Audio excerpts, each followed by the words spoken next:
Okay, everybody, let's dig into this chart. Human viral diseases. Let's start off with the disease common cold. So, what things happen to the body when this viral disease occurs? You have sneezing, sore throat, fever, headache, muscle aches, and sometimes more. These are just the most common. Transmission, that means how did I get it or how could I have gotten it? From contact with contaminated objects, also by droplet inhalation. And again, these droplets are not visible to the naked eye. That means they're not visible without a microscope. Let's move to the next one. This next one is called influenza. The word that we use that is common term is flu.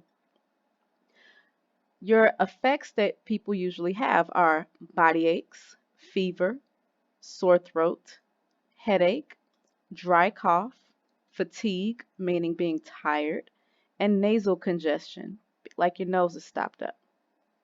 How does influenza get into your body? How does this happen? The flu viruses spread in respiratory droplets caused by coughing and sneezing. And it's not only just coughing and sneezing. Someone can rub their nose and then touch something else, a door handle, a desk, a cell phone. You can shake hands. There's so many different ways. And when you cough or you sneeze, we're practicing social distancing right now for the coronavirus, and they're saying stay at least 6 feet away simply because respiratory droplets actually stay in the air even if you're not coughing. All you have to do is really be talking, and respiratory droplets are leaving out your mouth. Okay? So let's be careful. AIDS and HIV.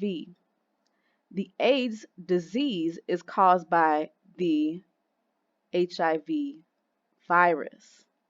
So, what is the effect? This affects your helper T cells, which are needed for normal immune system function.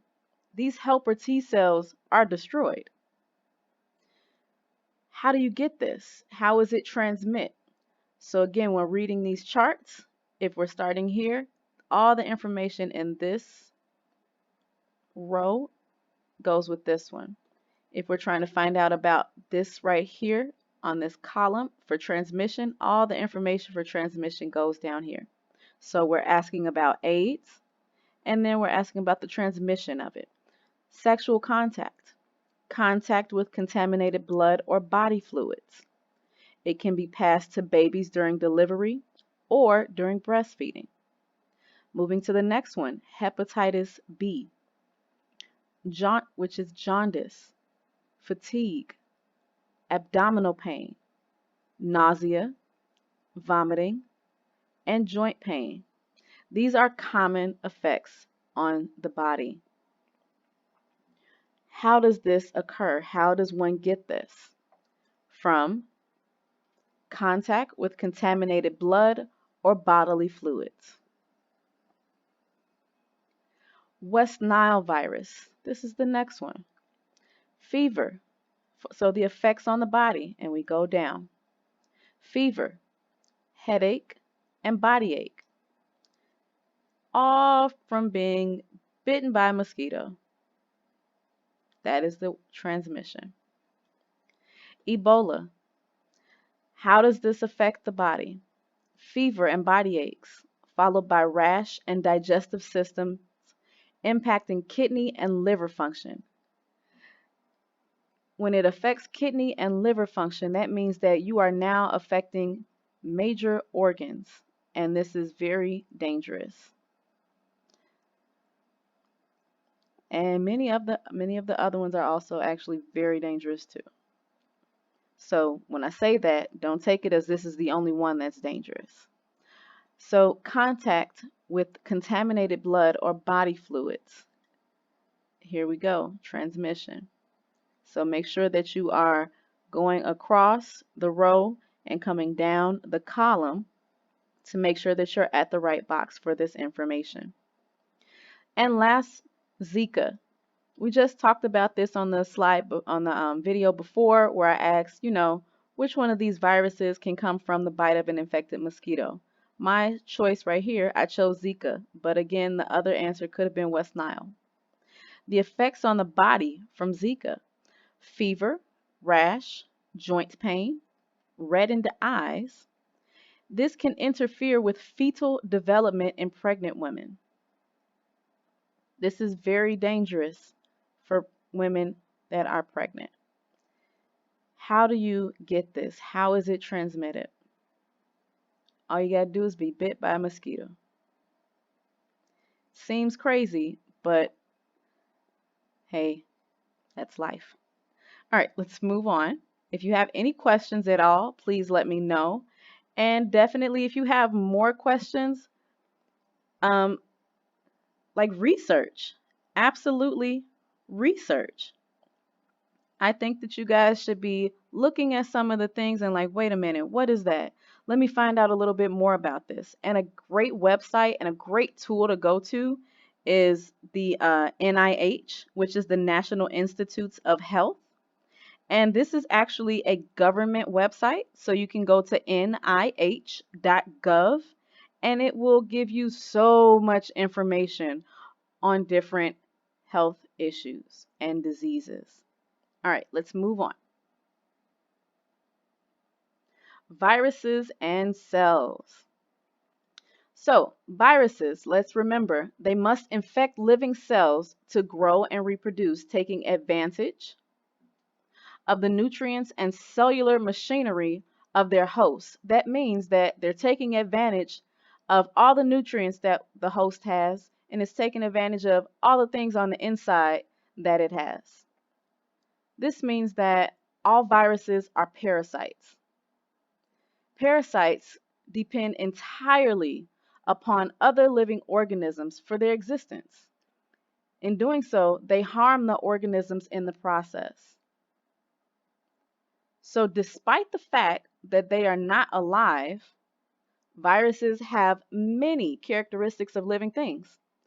After infecting living cells, viruses can reproduce, regulate gene expression, and even evolve. So let's go to the table and look at some of the principal differences between cells and viruses.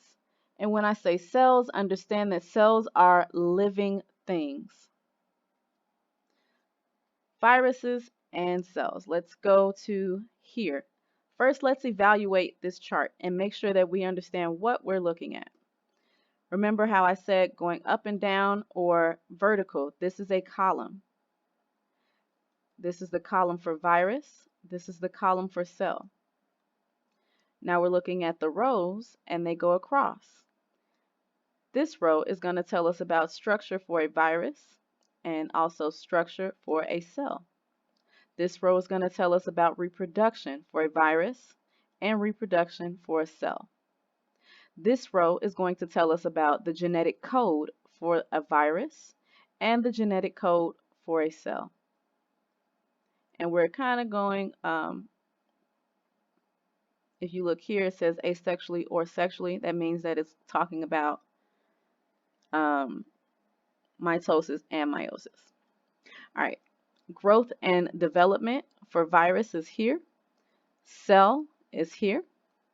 To obtain energy and use energy for a virus, can a cell do it?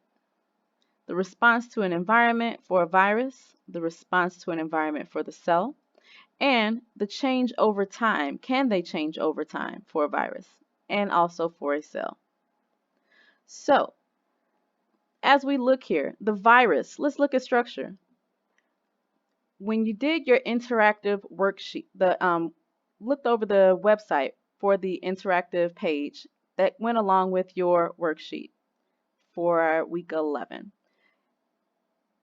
It was there so that you can kind of click on different things and see what characteristics something had. You notice that viruses can have DNA or RNA inside a capsid, and some have an envelope surrounding them.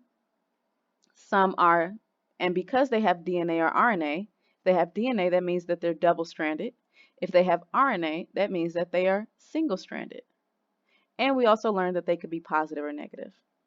With a cell has a cell membrane, cytoplasm, and eukaryotes. And remember this word right here, one of our I said biology, duh. One of our vocabulary words, eukaryote. And in this instance, we're saying that there is a true or good nucleus. Karyo means nucleus. You, in this instance, is meaning good or true. It's telling us that a nucleus is present. So eukaryotes also contain nucleus and many organelles. That's just a reminder. For reproduction, a virus can only reproduce within a host cell. It cannot reproduce on its own. For cells, these have independent cell division and they can be asexual or sexual, meaning they can go through mitosis or meiosis. For the genetic code, the virus can have DNA or RNA. The cell, DNA makes RNA makes proteins.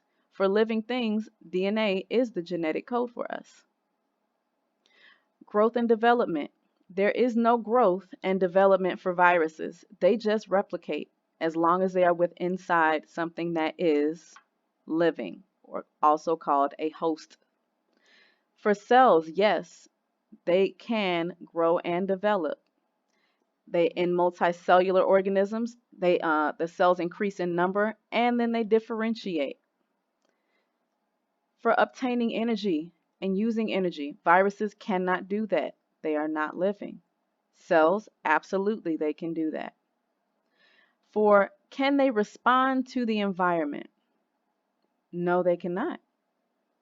However, cells can.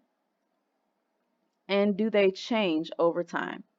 Yes, they do. Also, cells can do that as well. So, for extra credit, yes, I put it inside a video again and not written down. So, for extra credit, based on this information, would you classify viruses as living or non-living? Explain your answer. You can call in your answer to my phone, which is 602-399-7555, or you can send me a message on the Remind app.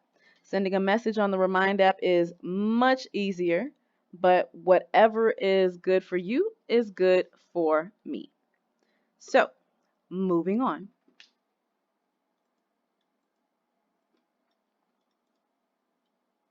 Prevention and treatment. Here's the thing. Many viral diseases can be prevented by vaccines, which stimulate the body's immune system to recognize and destroy viruses before they cause disease.